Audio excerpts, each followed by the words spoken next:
ഭാരതീയ വിദ്യാനികേതന്റെ കീഴിൽ നെല്ലിത്തറയിൽ പ്രവർത്തിക്കുന്ന സ്വാമി രാംദാസ് സ്മാരക സരസ്വതി വിദ്യാമന്ദിരത്തിന്റെ 22ാം വാർഷികം സ്പന്ദൻ 2026 വിവിധ സാംസ്കാരിക പരിപാടികളോടെ ആഘോഷിച്ചു.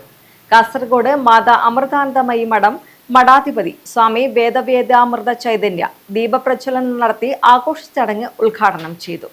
ഭാരതീയ വിദ്യാനികേതന്റെ കീഴിൽ നെല്ലിത്തറയിൽ പ്രവർത്തിക്കുന്ന സ്വാമി രാംദാസ് സ്മാരക സരസ്വതി വിദ്യാമന്ദിരത്തിന്റെ 22ാം വാർഷികം സ്പന്ദൻ 2026 വിവിധ സാംസ്കാരിക കലാപരിപാടികളോടെയാണ് നടത്തിയത്.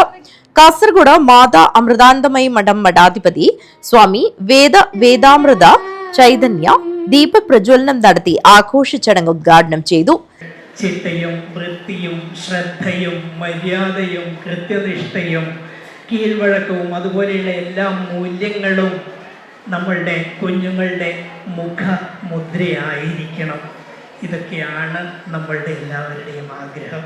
പക്ഷേ ഇതൊക്കെയാണോ ഇന്നത്തെ കുഞ്ഞുങ്ങൾ എന്ന് ചോദിച്ചാൽ നമ്മളെല്ലാവരും ഇന്നത്തെ ഈ ജെൻസിയെക്കുറിച്ചും ജെൻ ആൽഫയെക്കുറിച്ചുമൊക്കെ സംസാരിക്കുമ്പോൾ പൊതുവെ പറയാറുണ്ട്, ഓ എൻ്റെ ഈശ്വര, എന്താ ഇന്നത്തെ കുട്ടികളുടെയൊക്കെ അവസ്ഥ, ഇതെവിടെ പോയി നിൽക്കും, മൂല്യങ്ങൾ തകർന്നു പോകുന്നു. എനിക്കങ്ങനെ ഒരു അഭിപ്രായം ഇല്ല കേട്ടോ, പൊതുവെ ഉണ്ടാകുന്ന ഒരു അഭിപ്രായം മാത്രം എന്ന് ഒക്കെ പറയാറുണ്ട് സ്ഥിരമായിട്ട്. എന്താണ് കുട്ടികൾ ഇങ്ങനെയെന്നൊക്കെ.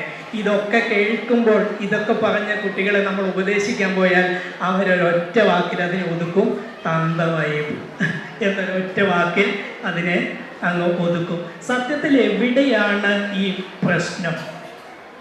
പാരന്റിങ് ആണോ, അതോ ഇന്നത്തെ കുട്ടികളാണോ, കാലമാണോ, ദേശമാണോ, ഇന്നത്തെ മീഡിയയാണോ? എവിടെയാണ് പ്രശ്നം എന്നുള്ളത് ചിന്തിക്കേണ്ടതാണ്. Retired professor doctor Thampan Nair, യുവഗായിക KS സുർണ എന്നിവർ വിശിഷ്ടാതിഥികളായി പങ്കെടുത്തു. വിദ്യാലയ ചെയർമാൻ ദാമോദരൻ ആർക്കിടെക്ട് അധ്യക്ഷത വഹിച്ചു. ഭാരതീയ വിദ്യാനികേതൻ ജില്ലാ അധ്യക്ഷൻ ശിവശങ്കരൻ നായർ, സെക്രട്ടറി M ജയകുമാർ, സംസ്ഥാന സമിതി അംഗം ഗണേശൻ പുതിയകണ്ഠം എന്നിവർ സംസാരിച്ചു.